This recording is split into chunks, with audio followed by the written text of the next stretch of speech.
já que estamos a 2 dias de uma semana, né, 2 dias depois de um evento político importantíssimo que aconteceu, dado o ineditismo, a rejeição de um nome indicado ao Supremo Tribunal Federal, e com essa perspectiva de que, eventualmente, esta vaga que foi deixada por Luiz Roberto Barroso só seja preenchida quando um novo presidente for escolhido. Então, quero ouvi-lo sobre este assunto. Se o senhor tem alguns nomes já pensados de quais são juristas adequados para serem indicados ao Supremo Tribunal Federal, ou se não os próprios nomes, perfis que o senhor considera mais adequados para serem submetidos à sabatina e aprovação do Senado Federal. Maravilhoso, é realmente uma pergunta pertinente diante da bomba atômica política da última semana. Primeiro, muito obrigado pela oportunidade de estar aqui com você, Yuri, com a Larissa, com todo mundo, todos os espectadores da CNN, uma honra. E sendo direto na resposta, nós precisamos de um perfil legalista, que não defenda os princípios conhecidos como neoconstitucionalistas, que é o que o próprio Barroso defendia, que é a ideia de que os ministros do Supremo têm que inovar, né? Sair da linha de ser um jurista que analisa a Constituição e criar leis a partir das suas decisões. Isso criou boa parte das distorções que a gente vê na relação entre judiciário e legislativo. Então, figuras que defendem uma perspectiva clássica por parte do judiciário é o básico, sem escritórios de familiares ligados a eles, sem vontade de participar do debate público, altamente discretos, nenhuma vaidade, nenhuma vontade de aparecer em redes sociais. Isso já é uma base, e obviamente o passado ilibado. Isso é a base para alguém participar de uma Suprema Corte minimamente saudável. No mundo todo, as Supremas Cortes, elas são caladas, desconhecidas, quase ninguém sabe o nome dos ministros dessas Supremas Cortes. No Brasil, as pessoas sabem quem são os 11 ministros do STF, mas não sabem quem são os 11 que vão jogar a Copa do Mundo. É sintomático num país que está doente. Pois é, talvez hoje em dia até o Carlo Ancelotti saiba quem são os 11 do Supremo e ainda está definindo ali o seu... Mas, Lari, antes só de passar a palavra para você, deixa eu só perguntar mais uma coisa aqui para o pré-candidato, para o Renan, porque diante do que aconteceu, também a gente percebeu um protagonismo não só do judiciário, que você já apontou como uma crítica, que o senhor já apontou como crítica, mas do próprio Senado. E aí, qual é, na sua avaliação, o cenário que o próximo presidente, seja ele quem for, vai encontrar na hora de fazer as indicações? Porque além desta vaga, há a previsão de pelo menos outras 3 de ministros que vão atingir a idade de aposentadoria. Luiz Fux, Carmen Lúcia e Gilmar Mendes. Como é que, na sua avaliação, vai ser vai se exigir do futuro presidente articulação política para trilhar um caminho viável para aprovação, porque no fim das contas é disso que se trata, indicar um nome que tenha a viabilidade de ser aprovado pelo Senado que for eleito em outubro deste ano. Yuri, a gente tem uma guerra institucional. É uma guerra institucional entre legislativo e judiciário, pelos motivos mais diversos, e por vezes a gente vê alianças entre eles. O que mais se comenta é uma aliança entre uma parte do STF e parte dos senadores, ontem pela derrubada, anteontem, pela derrubada do Messias, somado também à derrubada da CPI do Banco Master. Tá? A CPI do Banco Master, ela seria na prática um problema para ministros do STF e para membros do Senado. Basta ver que o Alcolumbre ele está envolvido, a começar pelo barrigão dele, com o escândalo do Master. O Alcolumbre é uma figura que tem muito medo dos desdobramentos. Basta ver a questão previdenciária do Amapá. Né? O Amapá comprou, através da sua previdência, títulos nem um pouco limpos do Banco Master. Então, há também nomeações na CVM que envolviam indicações do próprio Alcolumbre. Então, você tem uma relação de tensão e de aliança entre o STF e o Senado. E, na verdade, Poder Executivo, Legislativo e Judiciário, hoje eles estão em conflito nas atribuições, mas unidos na luta pela impunidade. Então é meio paradoxal. Às vezes eles vão se unir e às vezes vão se separar. Qual a função do próximo presidente da República? É alguém que tem que ter autoridade e projeto de Brasil. Projeto de Brasil e saber o que quer. Olha, eu vou chegar lá, primeiro dia eu vou enfrentar o crime organizado, eu vou fazer um pacote de reformas fiscais e eu vou diminuir o poder do Centrão. Essa é a minha plataforma. Sei qual é a minha plataforma, sou uma pessoa limpa, aí eu tenho como prerrogativa resolver essa briga institucional entre os poderes. E colocar na caixinha, o judiciário onde precisa ser colocado na caixinha, usando o Congresso e colocar o Congresso na caixinha quando necessário. Um exemplo claro, o Flávio Dino, que é uma figura política que está do outro lado, né, eu não concordo com ele nas premissas dele, ele está fazendo um trabalho que é importante em fiscalizar as emendas parlamentares de boa parte dos corruptos, dos bandidos que controlam o Centrão. Pois bem, não teria problema algum em me aliar com o Flávio Dino no enfrentamento político aos crimes que são cometidos usando parte do orçamento brasileiro. Mesma coisa me aliar com o Senado quando for para colocar o STF na caixinha. Larissa Rodrigues, o pré-candidato Renan Santos te escuta aqui. Tudo bem, pré-candidato? Boa tarde, obrigada por aceitar nosso convite. O senhor tem uma força muito grande nas redes sociais, né? Muitos seguidores e tem sido o seu principal canal de comunicação com o eleitor. E eu gostaria de saber como o senhor pretende chegar às pessoas que não usam muito esse canal, as pessoas mais velhas, que não têm redes sociais. Como o senhor tem pensado em trabalhar o seu nome, né, para torná-lo mais conhecido no Brasil todo, diante de uma eleição onde cada voto, ao que parece, será essencial? Perfeito, Larissa. Esse é o grande desafio. Eu sou presidente de um partido que foi fundado em novembro do ano passado. É um partido formado majoritariamente por jovens e pessoas que se uniram através das redes sociais para construir uma alternativa para o Brasil. Isso é o meu partido, isso é uma missão. O que nós pudemos fazer até agora? Eu convenci os mais jovens, ou seja, as pessoas que nos acompanham, a nos ouvir e a apoiar o projeto. E aí a pesquisa Atlas me coloca já com quase 24% entre o público de 16 a 24 anos, em alguns cenários com 11 a 14, no público de 25 a 35. Ou seja, é uma força muito grande. No recorte homens desse público de 16 a 24, eu estou em primeiro nas pesquisas. Então é um sintoma, isso está funcionando. Quem não me conhece? De fato, as pessoas mais velhas e uma parte importante do público feminino. O que eu já estou fazendo, que está começando a quebrar esse problema, é um trabalho extenuante de rodar o Brasil de carro e passar em todas as cidades que eu puder e em todas as rádios ser sabatinado igual eu estou fazendo aqui na CNN. Então, quando eu vou numa rádio no interior do Maranhão, no interior do Ceará, no interior de Santa Catarina, eu topo ouvir todas as perguntas, sou muito claro, sou muito aberto, sou muito honesto e apresento minhas propostas. É o que acontece. Naquela comunidade, pessoas mais velhas têm o primeiro contato comigo e aí elas vão me seguir nas redes sociais e a gente começa esse ciclo.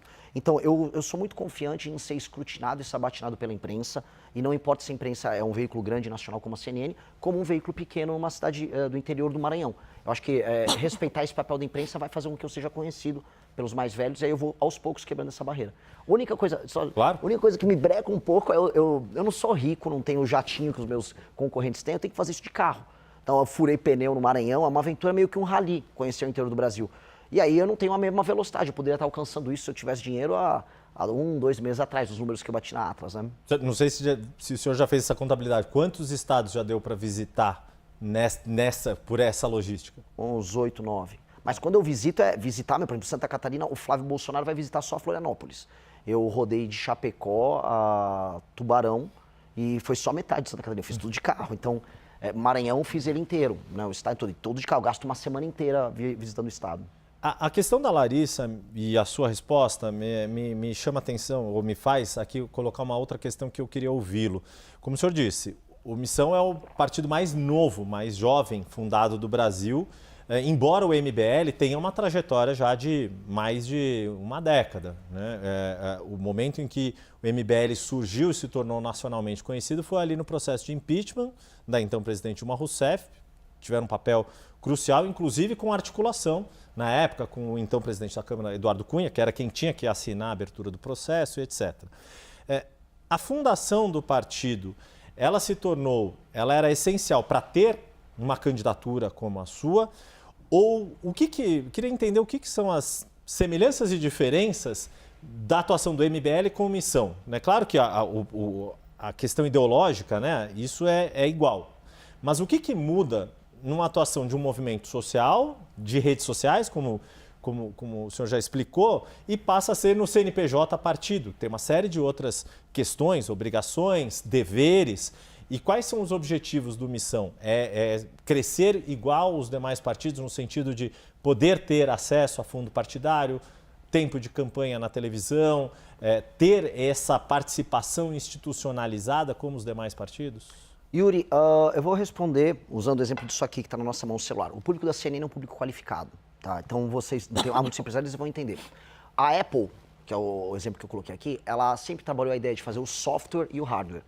Então, elas fazem o sistema operacional do computador e dos celulares e o celular em si. E quando você coloca o sistema operacional junto com a máquina, o funcionamento é melhor, há uma elegância de design, tudo é melhor para a experiência do usuário.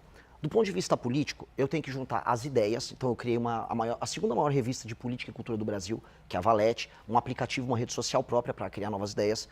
Nós criamos o Movimento Brasil Livre, onde a gente experimenta essas ideias através do ativismo, e o partido político Missão, em que nós institucionalizamos essa ação política. Então, toda a experiência da pessoa que vive as nossas ideias, ela é uma experiência que faz sentido, ela é coerente. Ela participa da produção das ideias, das discussões, dos fóruns de debate, ela vai para a aplicação nisso no mundo real, fazendo ativismo. E eu acho que ser um político sem antes ter sido um ativista é como jogador de futebol que não participou da categoria de base.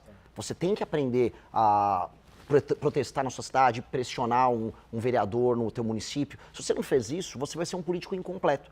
Então, e ao mesmo tempo, você nunca vai ser apenas um ativista se você quiser mudar o Brasil. Você tem que entrar no jogo político, participar das eleições, vencer eleições, participar de debates. Então, agora nós temos condições de fazer isso. E havia uma demanda, tanto que a própria pesquisa Atlas demonstrou que o Partido Missão, com apenas 5 meses de vida, já era o 4º partido favorito dos brasileiros. Então, havia uma demanda reprimida por um projeto desses. Então, nós estamos entregando um projeto que é completo e, nesse sentido, o futuro para a gente será muito diferente do futuro da maior parte dos partidos brasileiros. Por que eu falo entre aspas? Porque eles não são partidos, são legendas. Se o Kassab vem aqui participar de um debate, uma discussão com você, Yuri, ele vai falar sobre como ele pode ou não apoiar o governo Lula, ou pode não apoiar o governo Tarcísio, ou seja, o Kassab não tem um partido. Ele tem uma legenda que ele troca favores com os outros. Nós temos um partido, e isso é diferente. E aí eu respeito ainda quem é partido. Eu posso discordar essencialmente do PSOL. Mas é um partido, eles têm ideias e defendem as ideias deles. E aí eu quero participar do debate público enfrentando eles. Quem mais são partidos na sua avaliação? O PT é um partido.